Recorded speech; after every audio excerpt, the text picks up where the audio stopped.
Warning, incoming game over. Warning, incoming game over. Well, hello again, everybody. Welcome back to Game Over Toronto. The Leafs begin 2025 the same way they ended 2024 with a 1-goal win over the New York Islanders. It felt a little bit like a 1-0 win given the lack of action through great swaths of that game. Not quite as bizarre an ending, let's say, but not an ending without drama. We didn't have a goalie pulled while the faceoff was in their zone, sure, but we did have a review in the last minute to see if a goal should or should not count. Ultimately, I do think the right call was made, and I'm not just saying that as a biased Leafs fan. We will talk about the refs in this one because I do think they played a role for both teams. I can certainly understand some Islanders fans being upset with the refereeing in this one. But overall, a strong game from the Leafs. Again, not the most eventful game, not the most exciting game, although there were flashes. But the kind of game that you need to win. If the Leafs want to do things like win the division, win the Atlantic, get out of the first round of the playoffs, then this is the sort of game they need to be winning. They need to be winning these games, these close-fought, tooth-and-nail, low-event games where it's the final score is 2-1. Leafs teams of the past really love to play those 5-0, 5-0. Sure, everybody loves a 5-0, but like 5-4, 4-3, 7-6, like those high-scoring games. This Leafs team is a little bit more focused on the defensive side. We saw that with the players that they brought in this year, and as a result, we're getting more of these low-scoring, low-event games. I mean, the last two games, both against the Islanders, basically the same final score. Yes, last game was 3-1 because of the strange empty net goal, but if not for Patrick was bold yet disastrous decision on God, what day of the week is it? Thursday. On Tuesday. if not for that, they like the final score likely would have been 2-1 last game, and 2-1 today as well. Let's start at the beginning. Start breaking down this game. We'll start at the beginning. The Leafs, I thought they came out pretty well. Again, not the most eventful, not the most pressure, not the best start we've ever seen from this team, but a decent one.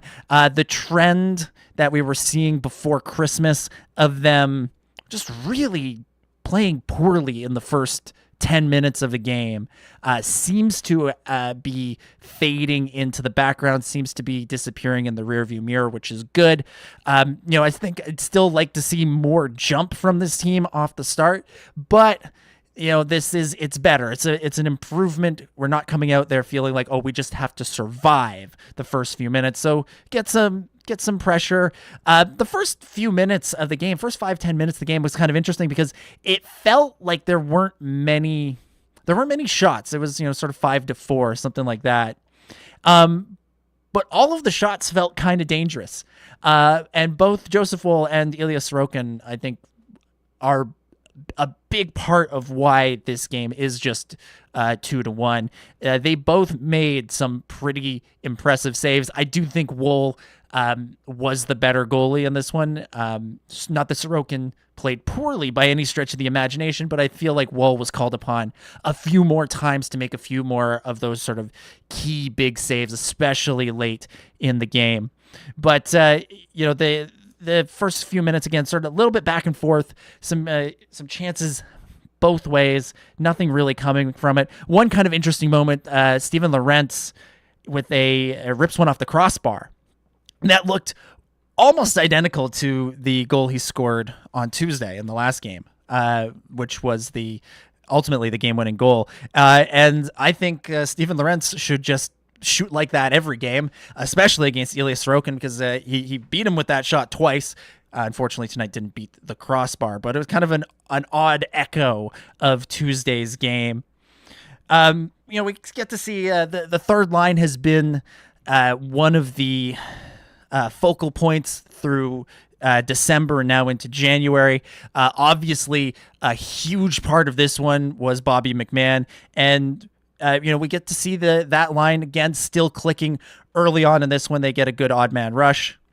After they nearly got hemmed in their own zone, you still feel a little uncomfortable with those guys in the defensive zone, especially Nick Robertson and Max Domi.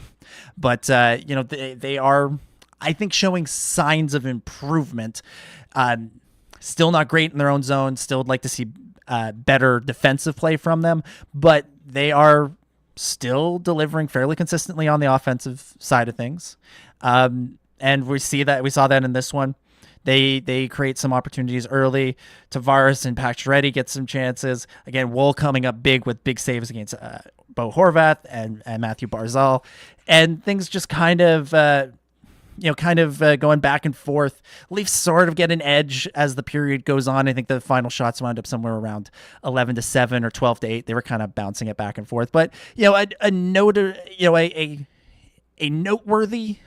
advantage for the Leafs, but not an overwhelming one. Kind of an interesting moment late in the period. The Islanders get called for boarding. It's a minor penalty for boarding on Chris Tanev. Tanev goes down, pops right back up, which we're always relieved to see. Anytime that guy goes down, we worry just a little bit because he's such a big part of the defense. But he goes down, he pops right back up. But Matthew Nyes, always one to stick up for his guys, jumps right in there wanting to, get a piece of the Islanders player who hit Tanev. And Tanev, this is leadership. This is leadership. We talk a lot about leadership with this team, with Tavares and Matthews and Riley and Pacioretty. But this I thought was a real moment of leadership from Chris Tanev, where he sees that Nyes is getting into a shoving match with this guy, and instead of joining in the tussle, he grabs Nyes and sort of holds him back and prevents Matthew Nyes from taking a penalty on the play, which would have led to the canceling out the penalty that the Islanders got. And now the Leafs get their power play. They don't lose their power play. That I think that's real leadership, because it's twofold. I think it's good that Nyes was willing to jump in and defend his guy. You like to see these guys sticking up for each other, sticking up for their teammates. But when you do that, you do run the risk of evening things up. And we'll talk more about Max Domi and his attempts to do that with some of the Islanders players later on in the game. But Tanev, this guy's played in the league for years. He recognizes the importance of not giving up the advantage, of taking advantage of every opportunity that's presented to you. And so I think he's like, thank you, Matthew. Thank you, young man, for jumping into my defense. But let's make sure we don't do anything stupid. Let's make sure we get the power play. Let's see if we can turn this into something good, something beneficial for the team. So nice stuff from Tanev. We get to the power play. Power play's brutal. Just brutal. As it has been. We'll talk as we say now on Game Over Toronto. The second period is dedicated to second period of the show is dedicated to special teams talk, and that power play, that first power play unit, it's better than it was, sure, better than it was, but it's still not great. Leafs do nothing with the power play. Islanders get one last chance in the first period as the Leafs ice the puck with 10 seconds left, and they get a chance off the faceoff, but nothing comes from it. Head into the break, 0-0. I'm just realizing I got right into the game. I'm not sure I introduced myself. So if you're new to the show, my name's Dominic Jones. I'm one of the hosts here on Game Over Toronto, and I'm thrilled to have you with me here. I was just so excited to talk about this game. I'm like, you know who I am, but maybe you don't. Maybe you're a first-time listener, in which case, welcome.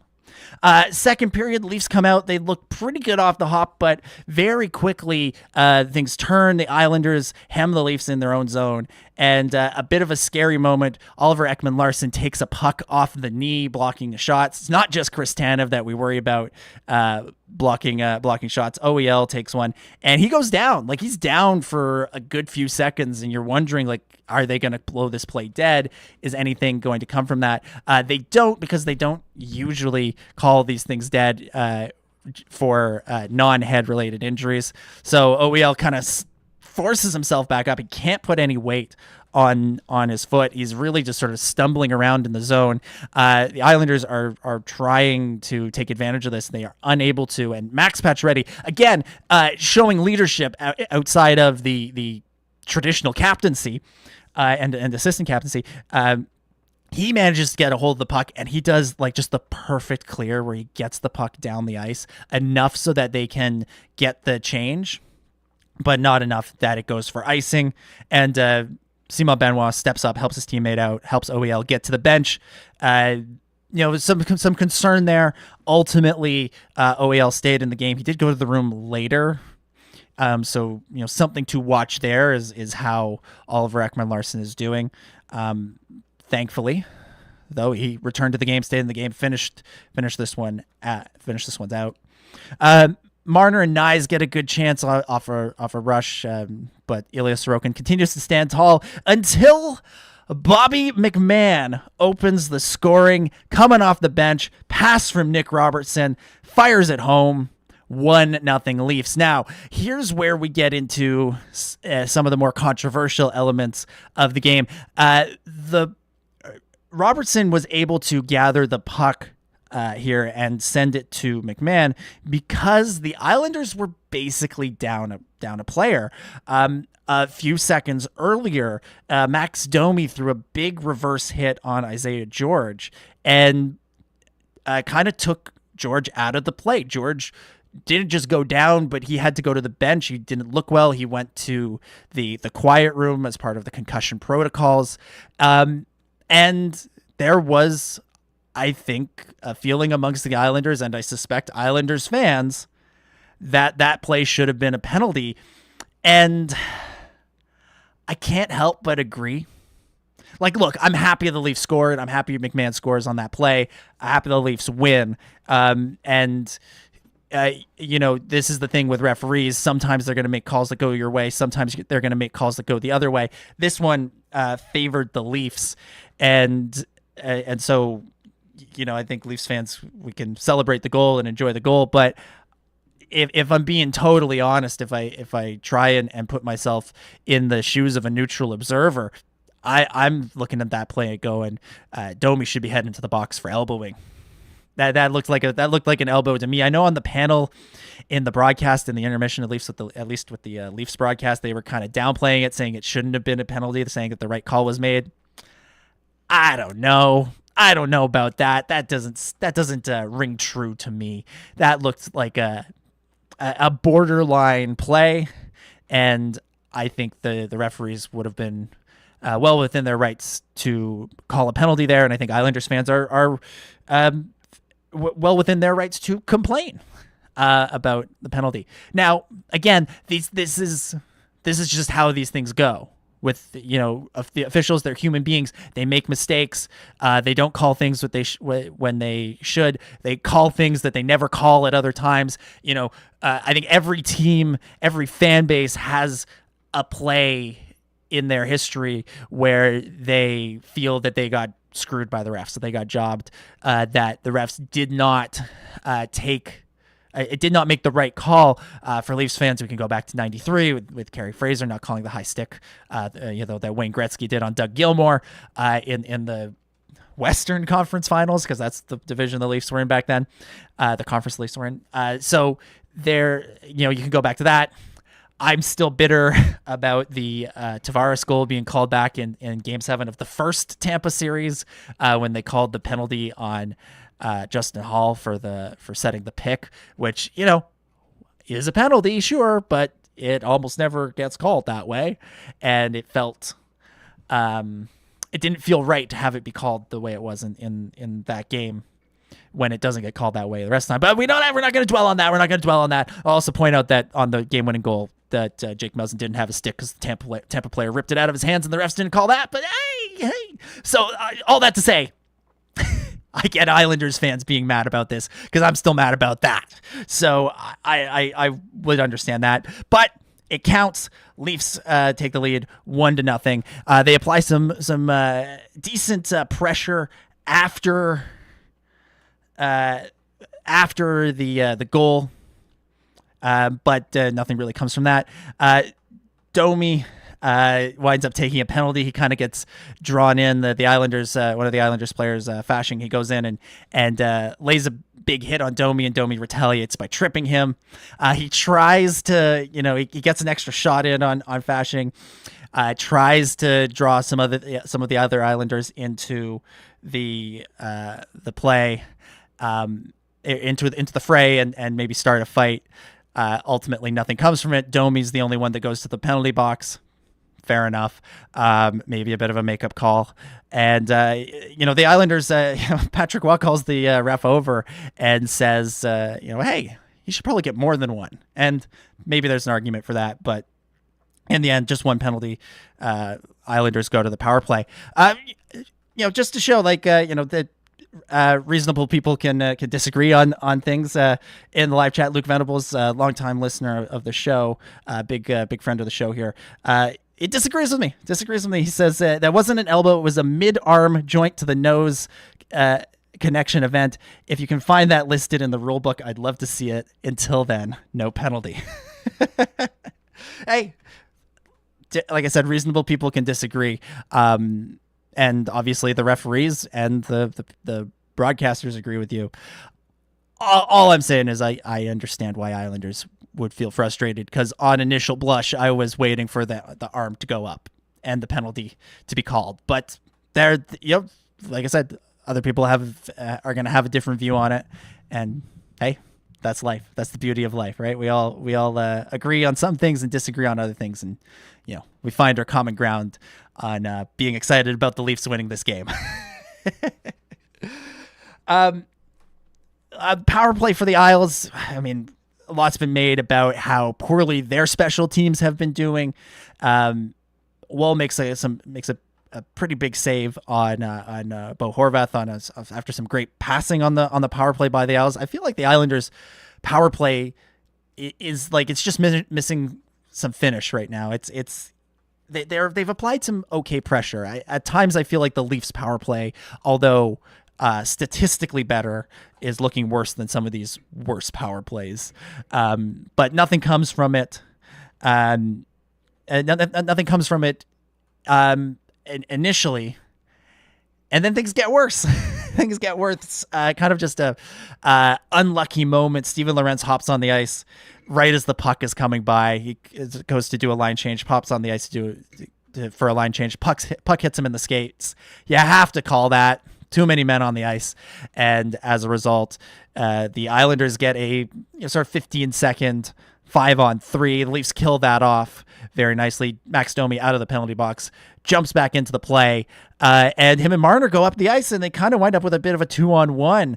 Sorokin makes a pretty nice save, and then a few seconds later, Marner is in alone on Sorokin. He's at the end of a shift, kind of exhausted, unable to do anything with it. He just kind of shoots the puck over the net and over the glass and into the netting. But some good creative work by the Leafs on the power play, or on the penalty kill, and taking advantage of an Islanders power play that is struggling. And that's where we see that they were struggling. Like I was saying, we saw some flashes of where they could break through earlier in the power play, but the Leafs were able to expose their continuing weaknesses and wound up moving. And wound up, taking advantage of the fact the Isles are really pressing, and they made a mistake, and the Leafs almost were able to capitalize on that. And what was funny about it as well was Joe Woll, the strap on his helmet came undone while the puck was in the Leafs zone, so he's desperately trying to get a hold of the referee to get a whistle. And then all of a sudden Marner and Domi are going the other way, and he's like, I'm fine, I'm good. It's all good. Let it happen. Let it play out. Let's see where this goes.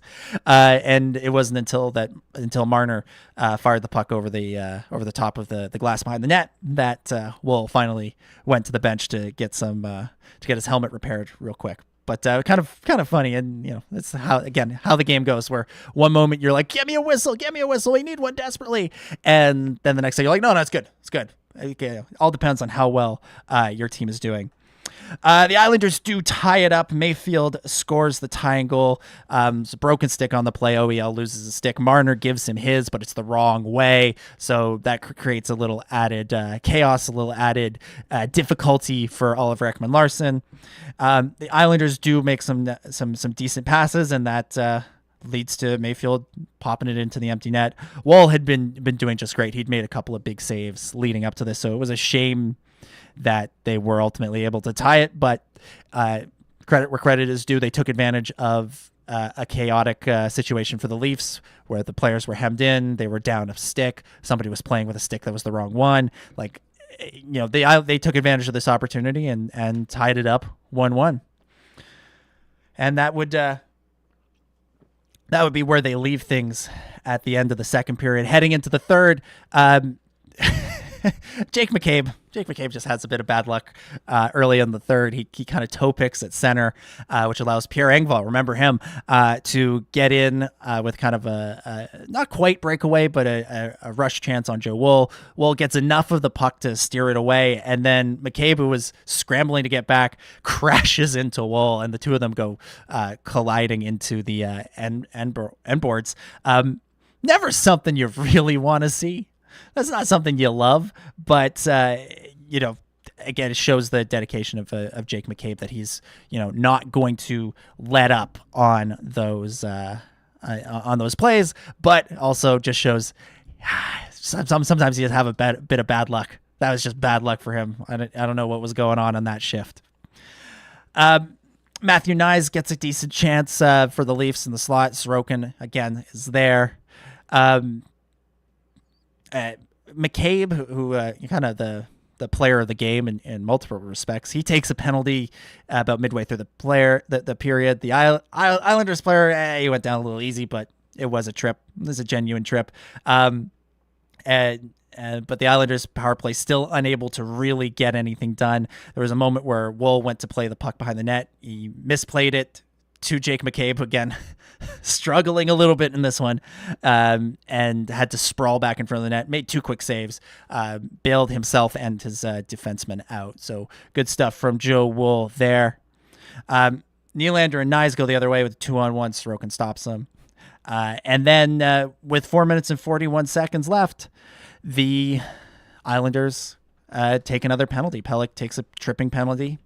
The Leafs call a timeout. They really obviously see that this is their opportunity, and they drop a play. The first unit goes out there. They can't really accomplish much, but when the second unit goes out there, traditionally this year, or what's become a trend this year, I guess it's not tradition yet, but what's become a trend this year is that William Nylander has been playing on both power play units. He'll be on the first unit with Marner, Tavares, Matthews when he's playing, Riley, Nyes, all those guys.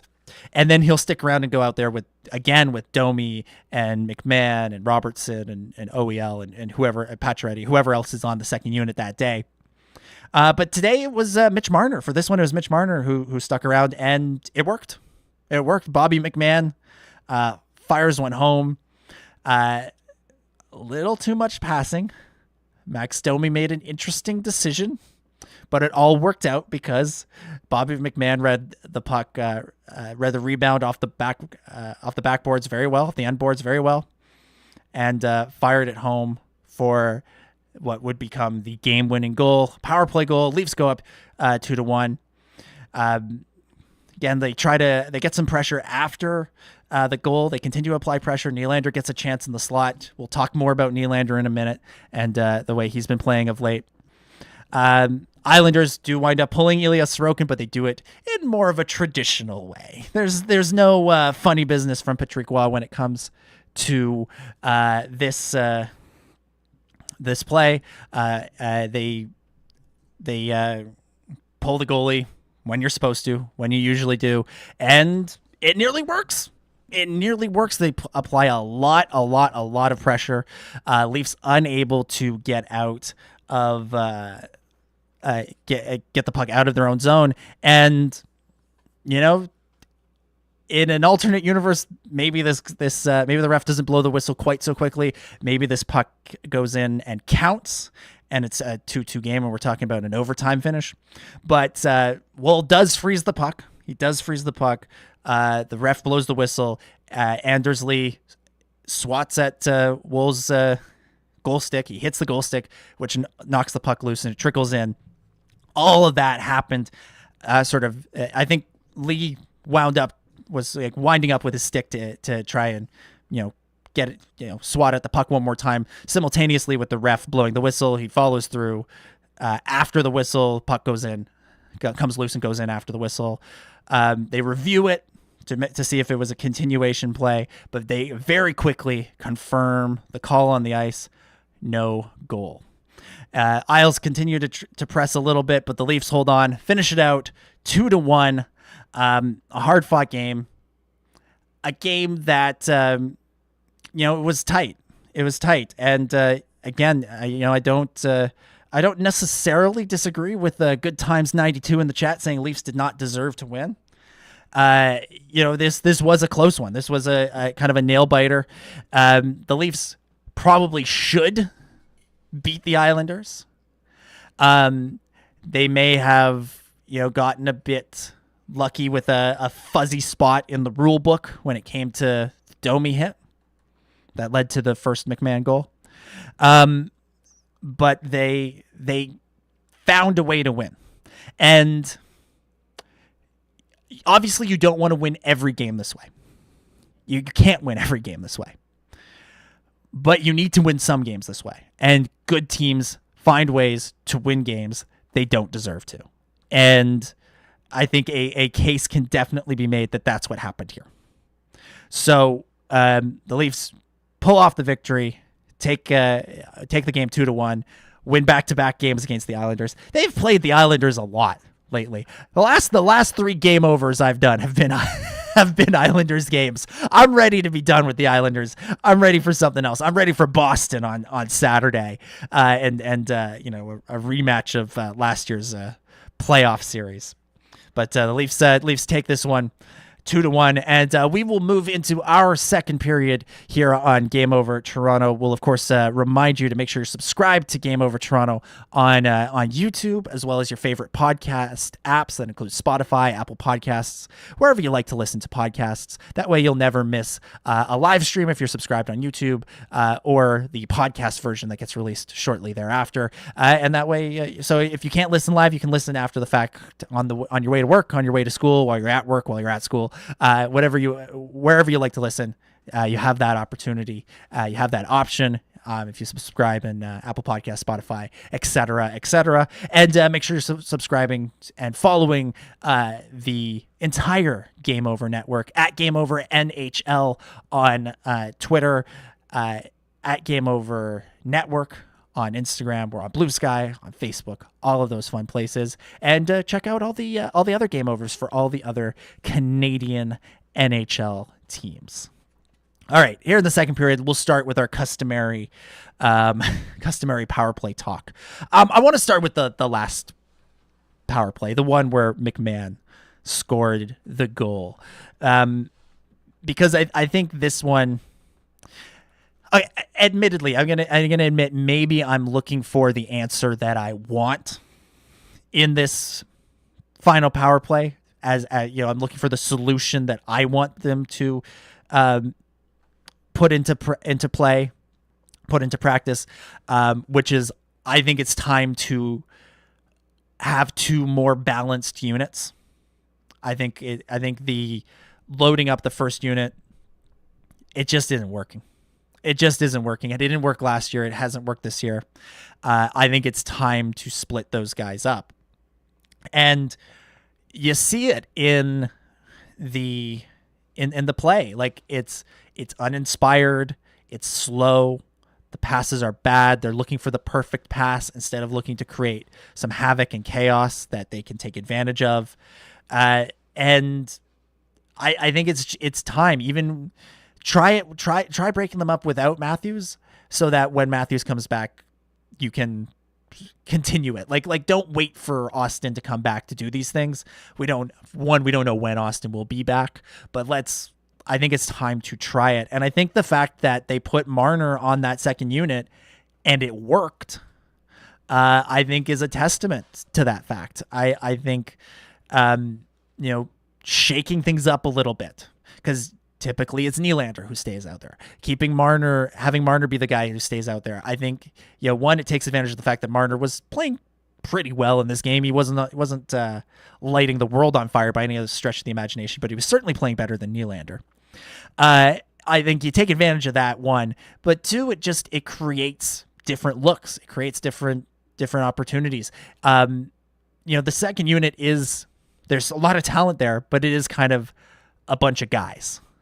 There isn't, when Nylander or Marner isn't on that unit, there isn't one or two threats where you're really, really worried. The idea of the first unit is that you're scared of everybody.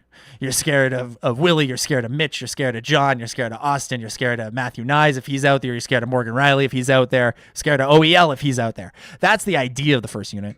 They haven't been scaring anybody lately, and that's the problem.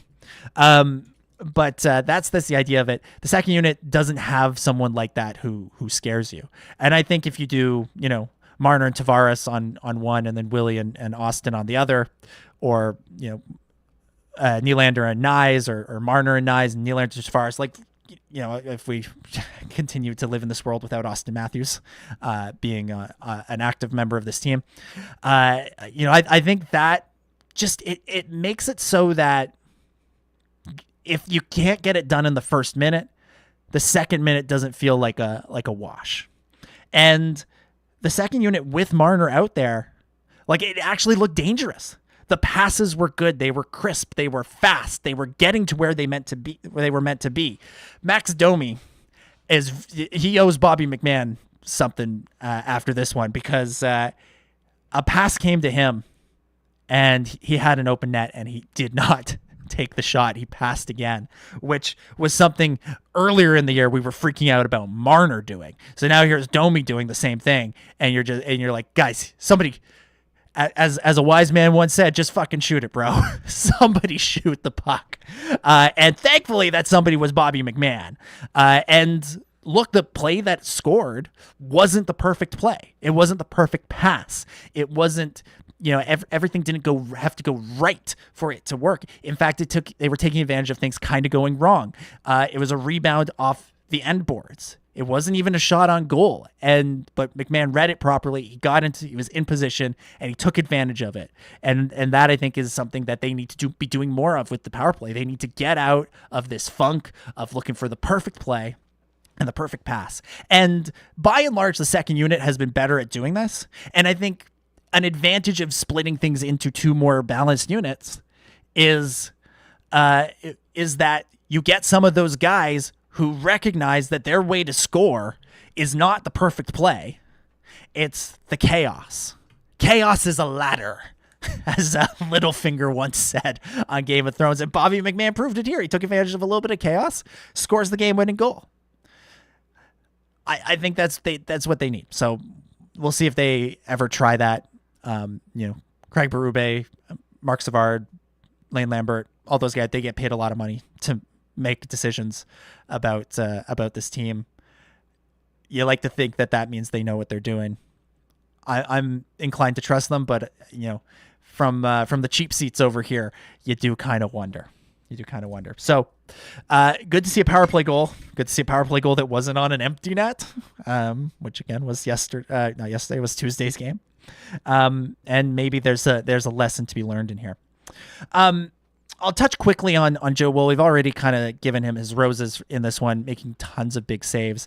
On Tuesday, there was a little bit of concern about, did he get injured on a play? Is there a risk that he might, be re-aggravating some of these injuries that he had? I was advocating for him to sit this one out and to let Hildeby or Murray have a go.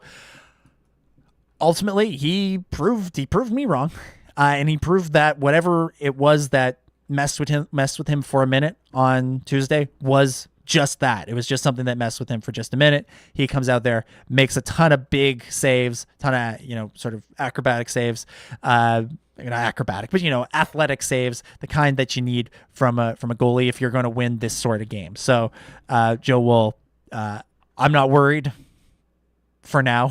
We'll see how things go on Saturday in Boston.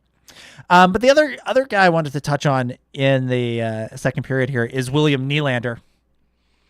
Nylander, of course, is, I believe, still second in the league in goal scoring. He's the sort of, if the season ended today, he'd be the runner-up for the Rocket Richard, which is impressive. Like, that's an accomplishment. But he has not scored a goal now in 5 games. He's now on a 5-game goalless drought. Not wanting to overreact to the fact that he's on a bit of a slump, because everybody has a bit of a slump. And he's a guy that has shown he can bounce back from these things. I expect that he'll bounce back from these things. But you can tell he's getting frustrated. There was a shot. It was one of those sort of shots where they just kind of put the camera on the bench and then they show an ad over it. And you could see Nylander come into the bench, and he either did or he kind of punched the board, or he slammed the door really hard. Like, you could tell there was frustration there. And Willie's a guy that generally it looks like things don't really get to him. He hasn't been the guy who has, the demons in his head the same way that I think Mitch and Austin do when the playoffs roll around. He has been kind of the guy who has been able to show up in these playoff series when the other big guys haven't. So he has shown this ability to be kind of unflappable. So when he does show these bursts of emotion, it is a little bit surprising. It's not necessarily unwelcome, because you want him to be passionate. You want him to, be fired up and want to score, but you also want him focused and not getting caught up in his frustration, not dwelling on his frustration. And that to me is a little bit of a concern. And look, the Leafs are supposed to be so loaded up on offense that they can withstand not just having one of their best players be injured, but also having another one of their best players be on a slump. And Marner and Tavares have been stepping up. They've both had really, really good seasons this year. They didn't accomplish much in this one. Again, Marner kind of helped get the second unit going late in the game. They weren't, I wouldn't say they were net negatives on this game by any stretch of the imagination. Overall, they're probably Tavares like a minor positive, Marner like medium positive, doing a good job to, again, Marner helped create that goal that McMahon scored at the end. But they're still plugging along. They've been stepping up in during this little slump of Nylander's, but it does. As the longer this thing drags on, the more it becomes a concern. Nobody said anything about injury, so I don't think we have to worry about that. But come on, Willie. It's just like he just needs to do maybe a little bit of zen before this Saturday. Get himself back in the right headspace. Get himself back in the zone, back in the game, and he'll be ready to take on the mighty Boston Bruins this Saturday. Or well, not so mighty Boston Bruins, let's say. I know we're still scarred from all those playoff losses, but Bruins haven't had the best year at all this year. So we'll see how things go on Saturday. But let's move on into the third period here, and again we'll remind you, if you're enjoying Game Over and you want to take your support to the next level, there's a couple of ways you can do that with financial support. You can join the Patreon. Go to patreon.com/thegameovernetwork. There's some great perks, different tiers, different levels of support that you can give over there. So head over to patreon.com/thegameovernetwork. We also have a crowdfunding campaign with LaRouche, which is a service run out of Quebec. It's for Quebec-based companies, which Game Over is, based out of Montreal. And if we reach our goals there, then that will actually unlock some funding from the Quebec government, which would be huge for Game Over. So if you're enjoying Game Over Toronto or any of the Game Over shows, you can throw your support behind it. Or throw your money behind it by going to patreon.com/the Game Over Network or searching for us on LaRouche. All of that information is in the description of this video and in the description of the podcast.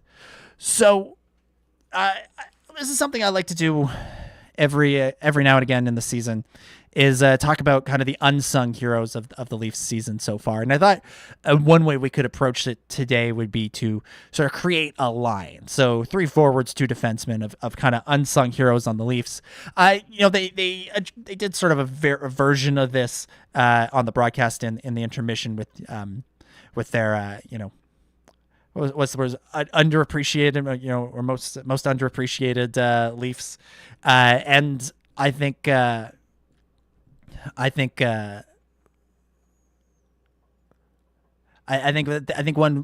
would be kind of it'd be interesting to shine the spotlight on some of those guys who maybe don't always get the spotlight shined on them. Admittedly, the Toronto Maple Leafs always have the spotlight shined on them. It's always bright lights in this city, but. I thought it'd be interesting to take the focus off of Marner, Nylander, Tavares, Matthews if you were playing, and talk about some of the other guys. And we'll start with the guy I think we have to today, which is Bobby McMann. Bobby McMann stepping up, and there was a question of could he repeat his success last year, and the Leafs were betting on him being a big part of the offense this year. They had him kind of up in the top 6 at different points, but now he's settled in nicely onto this third line with Domi and Robertson, and has started to produce more to the level I think that we were expecting from this player. And Bobby McMann is one of those guys. He's got a great story of working his way up through the minor leagues and kind of surprising everybody by earning a spot on the team and not just earning a spot, but becoming kind of a mainstay on the team. And the 2 goals tonight speak for themselves. So we'll put Bobby McMann on this line. Another one we'll put on here is Steven Lorentz. Steven Lorentz, he was one of the big offseason signings, so he's maybe had a little bit more attention on him, but he's been a big part of keeping the bottom 6 rolling, keeping them moving. Like I feel most confident with this year's iteration of the fourth line out there than I have with any iteration of the fourth line in previous years, and that's due in large part to him. Like, he's the new piece there. He's the one that has kind of stepped in and I think has solidified the identity of that line. Where they are gritty, they are tough, they will fight you if they need to, especially when Ryan Reeves is in the lineup. But they're not a complete black hole when it comes to offense. As we saw on Tuesday, he's more than capable of scoring with a terrific shot. He almost did it again in this game. Steven Lorentz, big part of it. And to sort of round out the forwards on this theoretical line, I'm gonna throw David Kampf in there. He didn't do much tonight. Admittedly, he wasn't as big a factor tonight as he has been, but the fact that he's been the guy that they've asked to step up in the absence of Austin Matthews to be, a top 6 centerman on this team. It wasn't Max Domi. They didn't call up Fraser Minton. They haven't made a trade yet. They've gone to David Kampf, and he was scoring. He scored in the last 2 games prior to this one. He's taken advantage of this opportunity. He's reacted and changed his game in subtle ways to reflect the fact that he is playing with William Nylander and Matthew Nyes. in previous years when they've tried to move him out of the fourth line role, they've put him with, third line guys like Max Domi, guys like I think Nick Robertson has been there. I can't remember what the third line was to start last year, but it was him and Domi, and it was kind of and somebody else, and it was just kind of goofy, and it didn't really work. But you put him with Nylander, you put anybody with Nylander, that's going to elevate their game. But he's managed to elevate his game in ways that have been beneficial to the team. He's scored a little bit. He scored more than he usually does, and so while not sacrificing his defensive play that he's known for. So I'm going to add David Kampf to this.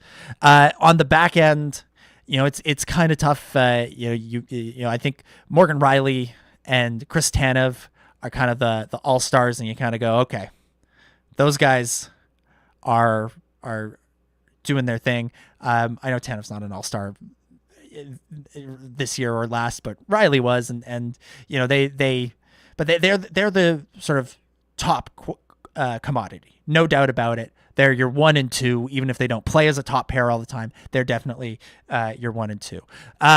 But I will highlight Oliver Ekman-Larsson.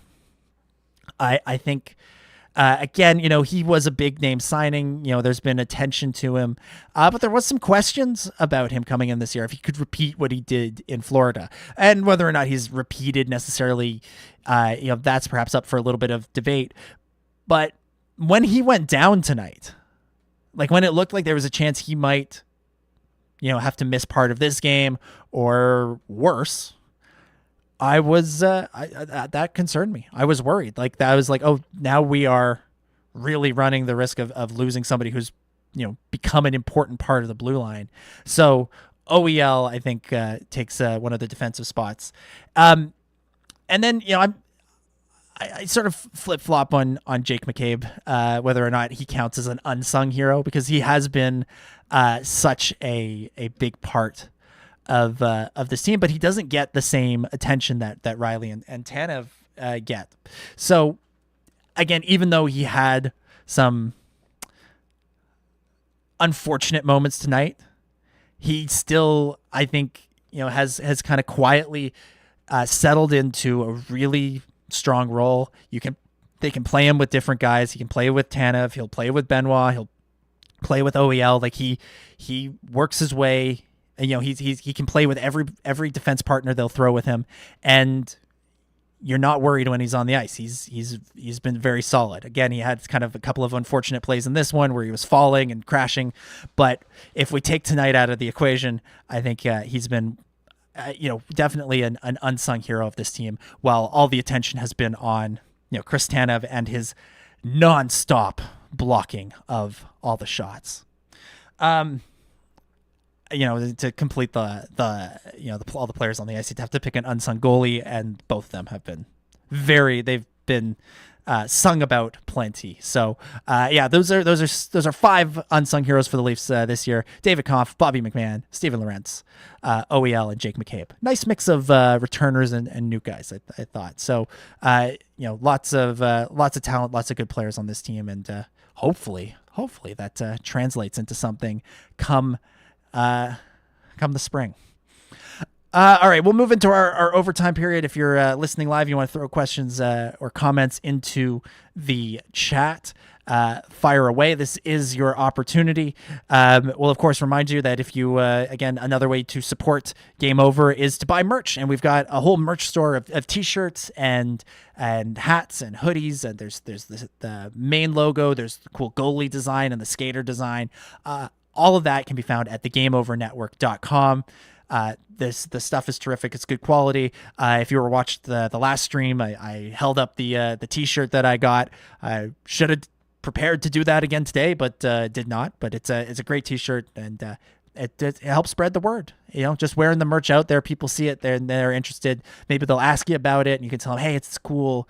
Hockey live stream, Leafs live stream, and podcast, or maybe they'll just see it and they'll be like, hey, what the hell is that? And they'll Google it later, and next thing you know, they're tuning in on Saturday to see what we have to say about the Leafs Bruins game.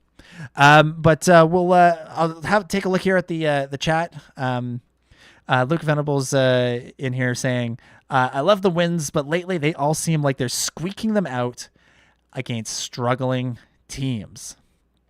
Yeah, I think that's a fair assessment. That is a fair assessment. If we look back at the last few Leafs games, obviously they win tonight 2-1 over the Isles. They win on New Year's Eve 3-1 against the Isles. It's good to see. They lost on my mom's birthday on the 28th to the Capitals. Happy birthday, Mom. And after just barely, not just barely, after a fairly convincing win over the Detroit Red Wings 5-2 before that. But yeah, I know the feeling. Like you want to go into a game against the Islanders, who are 7th in the Metropolitan, where the Leafs are 1st in the Atlantic, and you think like that should be an easy game. It shouldn't be this close, and yet here we are. This is where we wound up. But as I said earlier, good teams win these games. They squeak out these wins that they shouldn't, and the Leafs have had a tendency in previous years, and still kind of have that tendency this year, to lose games against teams they should be beating. And while I'd rather go into games where they should win and win them handily, that would be much more, it'd be better for everybody's blood pressure. I'll still take these. I'll still take these over the embarrassments of previous years. So I'm not concerned necessarily, but you do look at the games and go, God, I wish we were winning these a little bit more, with a little bit more emphasis. Another question from Luke here says, do you think the Leafs are going to use the Vegas LTIR loophole for Matthews? I hope not, in the sense that I hope Matthews recovers and can come back and be a contributor throughout the season. Like, that's obviously better for everybody. But if it is a situation where he's not going to be at even close to 100%, and the team is still winning without him, then I say do it. I'll go full Palpatine on it. Do it. Like take advantage of it. I know Zach and I talked about this a little while ago, and Zach's like, as soon as they do it, the league will close that loophole. To which I say, good, close it. It's kind of a dumb loophole. So if it takes the Leafs doing it, which seems to be how these things go, then that's probably a good thing overall. But while it's here, while the option is on the table, take advantage of it. Again, that being said, I'd rather not have to take advantage of it. I'd rather have Austin Matthews in the lineup, scoring lots of goals, and helping this team win, and perhaps win some of these games a little bit more handily. But if it's the choice between him playing injured for the entire season, potentially aggravating the injury more so that he winds up having to miss playoff games again. Admittedly, last year was because of illness, not because of an injury, but you'd rather have him in the lineup every night and every playoff night. I think you have to seriously consider shutting him down and doing the Vegas thing, doing the Mark Stone thing, and keeping him out until, game 80 of the season or game 1 of the playoffs. But as I said, let's hope it doesn't get to that point. Let's hope that, he's with the team, he's practicing with the team. Let's hope that him and the doctors figure out whatever this is so that he can get back to being 100%. Although, I appreciate his honesty. I very much appreciate his honesty about when he answered the question about if he knows if he'll ever be 100% again this season, and I'm saying he doesn't know. I appreciate the honesty. I'd rather hockey players and athletes and everybody being interviewed gave honest answers. But oh boy, that's concerning. Oh boy, that makes you wonder. That makes you wonder. So I hope Matthews is back. That's what I want. That's the best case scenario in my mind. But if it's going to risk him being unable to perform at his best abilities in the playoffs, like unnecessarily risk it, then follow the Golden Knights lead and shut them down. All right, I think that's where we will leave things for tonight. We'll be back on Saturday as the Leafs take on the Boston Bruins. We'll be live as soon as the game is over. I'll be back. I believe I'm doing that one as well. So we'll have another fun chat about whatever goes on in that game. Again, make sure you're following at Game Over NHL on Twitter, at Game Over Network on Instagram, Game Over on Bluesky and Facebook and all that stuff. Subscribe to the channel, subscribe to the podcast feeds. Make sure you never miss an episode. You can follow me at Dominic J25 on Instagram, primarily Twitter and Bluesky to a lesser degree. I have a Threads account, but I never post on it.